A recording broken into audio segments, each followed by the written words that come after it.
It's not often I do a sort of double take at a newspaper article, unless it's an unhinged headline. But this just, and I should probably apologise in advance to Australian listeners, because it obviously means I subscribe to some stereotypes about Australians that are deeply unfair and completely untrue. I presumed when we were having this conversation yesterday that it was an almost universal condition. That it was not, I know we're only supposed to be concerned about the men in this country that Robert Jenrick is xenophobic about. But obviously this is a problem that is endemic to masculinity. And because it's endemic to masculinity, I thought it was universal. So if you'd said to me, I am in Bordeaux, it would be as likely that you'd get harassed while running as if you were in Birmingham, if you were in Barcelona. I'm thinking of various cities that begin with B. If you were in Bonn, if you were in anything else, Brighton. I think we had a caller from Brighton, actually. So I just caught myself this morning realising that I presumed this was happening everywhere. And the Times has a really interesting piece by a journalist called Katie Strick, who moved to Australia quite recently, where she has experienced this sort of harassment precisely never. It's extraordinary. She says, I ran past my first white van after moving to Sydney and I didn't hear a single comment about my looks, my speed or needing to cheer up. Then it happened again, this time in the most classic of catcalling spots, or at least it would have been back in London, a row of large stationary vehicles waiting for the traffic lights, complete silence.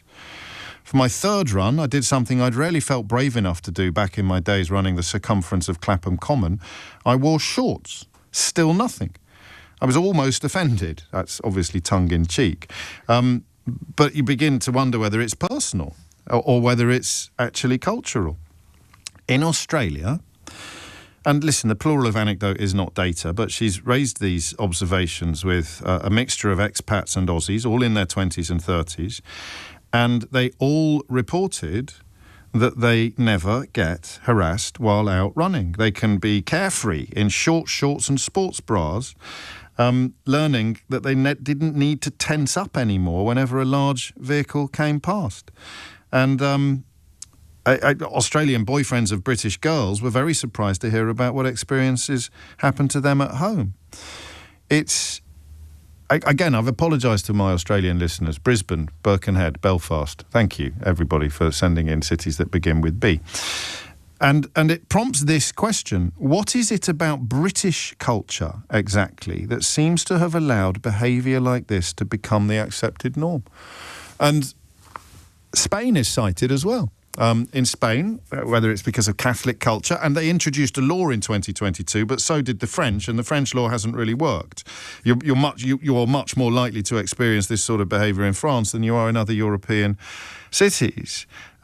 Spain, almost overnight, has gone from being worse than Germany, France, Italy, and the UK to having next to none of it, because it has it introduced a change in law. But I think for the purposes of our conversation, we'll confine it mostly to a comparison of Australia and Britain. And it is, so we covered yesterday the anatomy of this kind of abuse, the anatomy of this kind of behaviour. The Times also features a couple of first-person pieces by female journalists based in Britain about what they routinely encounter, and it's identical to what we were hearing yesterday, from the relatively routine and borderline innocuous, but the attention is unwanted, so it's never innocuous, right through to the really unpleasant. One thing I didn't even know was a thing where you rev the engine of your car as a woman is jogging across the road as a sort of threat or an announcement, and then you laugh uproariously with your mates in the vehicle if she flinches or jumps. But the question of why it doesn't happen in Australia and it does happen here is absolutely fascinating to me, because perhaps unfairly I think of Australia as quite a knockabout place. I think of Australians as being a little less enlightened, perhaps. I guess I'm setting too much store by Crocodile Dundee, but that's what I want to know. What is it about British culture that makes this sort of behaviour normal?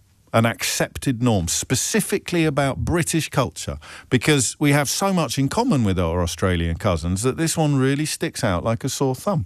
What is it about British culture that has created generations of men who think that a woman jogging in public is fair game or an acceptable target for language and behaviour that they would never inflict upon a woman that they actually know or a woman that they're related to? 0345 6060 973. I want to dig into the I want to dig into the reasons for it as opposed to the reality of it. So we did the reality of it yesterday.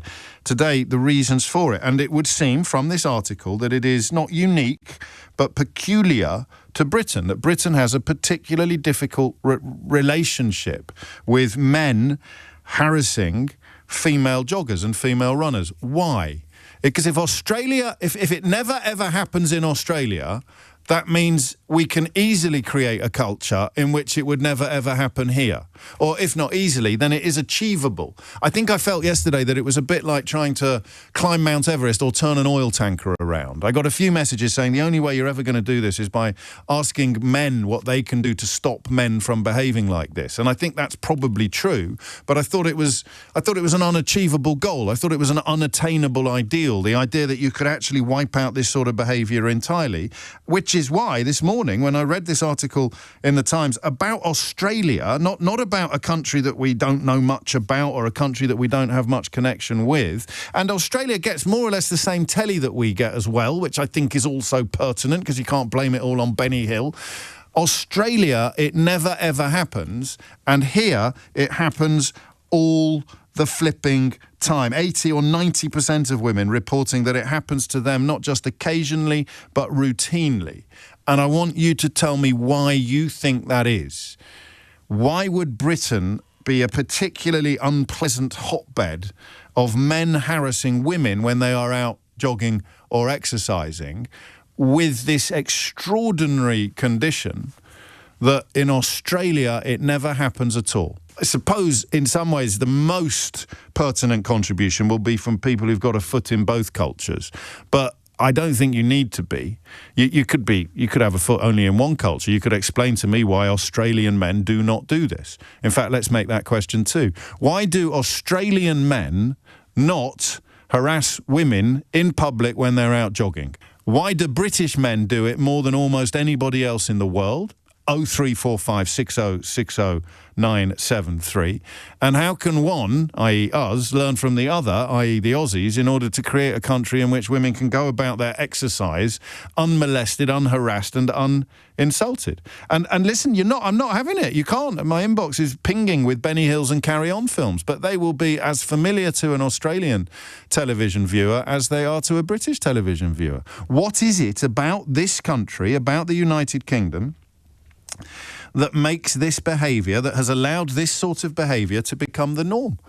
I find it absolutely fascinating. And it becomes even more fascinating. I mean, it moves into a whole new dimension of interesting when you discover that it never, ever happens in Australia.